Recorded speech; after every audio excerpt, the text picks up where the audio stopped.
안녕하세요. 대전 누수탐지 고인물 CSI입니다. 오늘은 누수라는 현상이 어떤 것은 쉽고 또 어떤 것은 아주 오래도록 어렵게 해결이 되지 않는지 그 이유에 대해 설명을 드리려고 합니다. 일단 누수가 어떤 것인지부터 먼저 알아야겠죠? 쉽게 말씀드려 누수는 물이 있어야 할 곳이 아닌 다른 곳에 있는 현상을 누수라고 합니다. 가정집의 물은 수도배관 안에 또 하수관 안을 흐르거나 욕실 타일 위 혹은 주방 싱크대 위 정도에서 흘러 하수관으로 가거나 증발해야 하죠. 그러나 간혹 수도배관 또 하수관 그리고 타일 위가 아닌 다른 곳으로 흐르면 어떨까요? 다세대 다가구 주택일 경우 아래층으로 떨어지거나 방바닥 기초에 고여 습기로 올라오게 되겠죠? 그것을 바로 누수라고 하며 그 현상을 기계나 사람의 꼼꼼함으로 점검하고 찾는 것을 누수탐지라고 하죠. 여기서부터 누수의 난이도가 나뉘게 됩니다. 비교적 수도나 난방 배관에서 새는 누수는 찾기 쉽습니다. 누수탐지기라는 기계가 찾아주거나 점검을 해주니까요. 물론 누수탐지자의 능력도 필요합니다. 숙련된 탐지자와 비숙련 탐지자의 청음 능력은 하늘과 땅 차이이며 장비에서도 그 진가가 달라지기 때문이죠. 반면 우리가 사용했던 생활용수가 하수관으로 빠져나가지 않고 스며드는 누수는 장비로 감지하는 것이 사실상 불가능합니다. 이러한 누수는 사람이 찾는다고 보셔야 해요. 꼼꼼하게 물이 타고 들어갈 곳을 찾고 또 찾기, 그리고 몇몇 테스트를 통해서 누수의 섹션을 나누고 또 나누다 보면 찾을 수 있거든요. 그 과정에서 소비자도 누수탐지자도 지치면 그러한 누수는 정말 오래 남게 됩니다. 실제 예로도 대전 문화마을 아파트의 경우 10년 동안 누수가 되었고 시행사도 시행사 의뢰업체도 관리소나 입주민 의뢰업체들도 모두 10년 동안 찾지 못했던 적이 있었습니다. 그러나 결국 CSI 누수가 찾아들였는데 그 증상을 확인하는데 10분도 걸리지 않았다는 게 정말 어처구니 없는 진실이 되어버렸죠.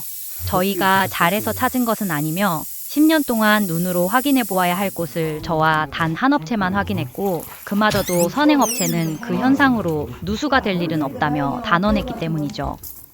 자, 이제 여기서 누수가 쉽게 해결되고 어렵게 해결되는 한 가지 포인트가 나왔네요. 바로 누수탐지와 공사는 값비싼 장비의 비중보다 누수탐지자의 능력이 중요한 것을요. 그 중에서도 더 중요한 것은 누수탐지업자의 신중하게 누수에 접근하고 선입견을 가지고 바라보지 않으며 꼼꼼하게 검사와 유관식별을 해야 한다는 점. 그런 업체를 찾는다면 그 누수는 소비자 입장에서 볼 때 저절로 해결되는 것이 되겠죠? 물론 비용은 발생하겠지만요. 또 누수가 해결되지 않는 요인 중 하나는 조금 민감한 이야기입니다. 바로 업체와 소비자의 믿음이죠.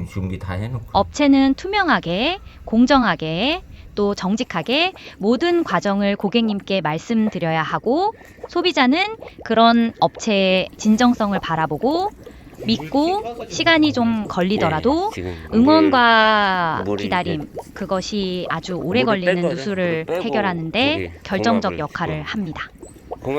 예를 들어볼까요? CSI에게도 정말 어려운 누수가 몇 개 있었습니다.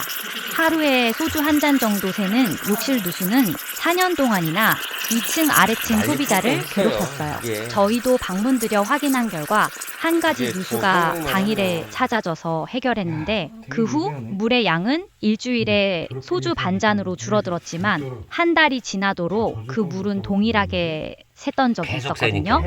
이것저것 다 테스트하고 또 다른 누수의 원인을 해결하여 물이 멈추는데 석 달이 걸렸고 그 과정에서 언제든지 확인하려 올 수 있도록 아래층 위층 집키를 제게 맡겨두셨어요. 아무리 해결하고 싶다 해도 집키까지 맡기는 분들은 흔치 않지만 소비자분들이 그렇게 믿음을 주시니 포기 못하겠더라고요. 비용도 문제가 아니고 저의 시간상 손해도 감수하며 찾아드렸고 그 과정에서 소비자가 포기하기 전까지 저의 CSI도 포기하지 말아야 한다는 또 하나의 영업 방침이 세워지게 된 계기가 된 것이었습니다.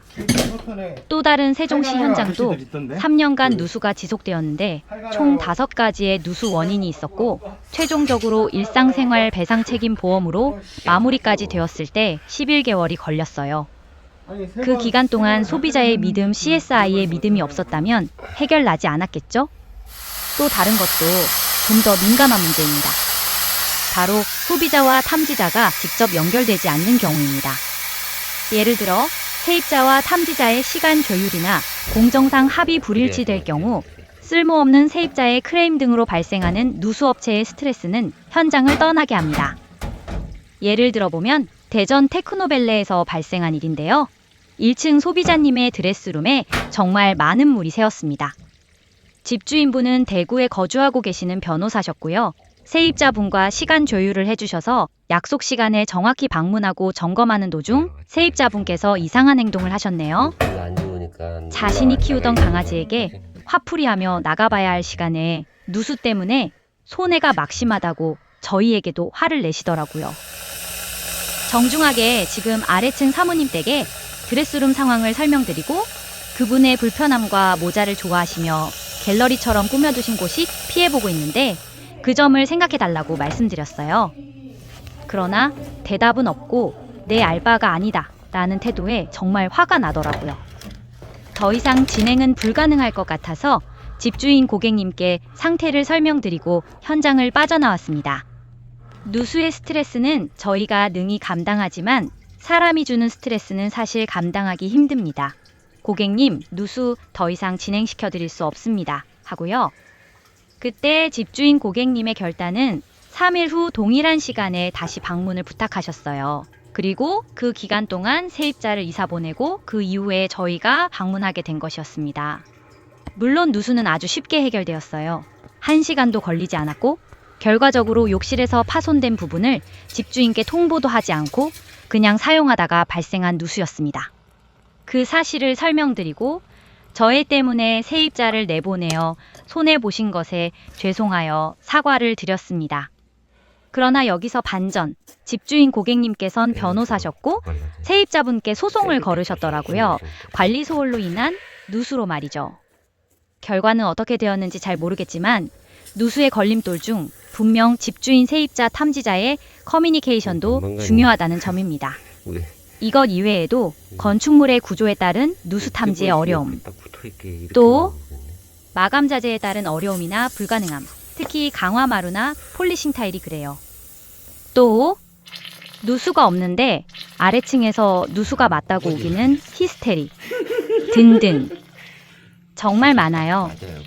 그중 가장 큰 비중을 차지하는 맹점 3가지를 들어보았습니다. 첫째, 누수 탐지자의 능력과 성향. 둘째, 상호 믿음과 신뢰. 셋째, 탐지자와 집주인, 그리고 세입자 커뮤니티. 그러고 보면 그곳에 빠지지 않는 공통점은 바로 사람이네요. 결과적으로 물리적, 구조적 문제로 발생하는 어렵고 오래 걸리는 누수를 제외하면 그 중심에 공통적으로 들어가는 바로 그것. 바로 사람. 사람이 누수를 쉽게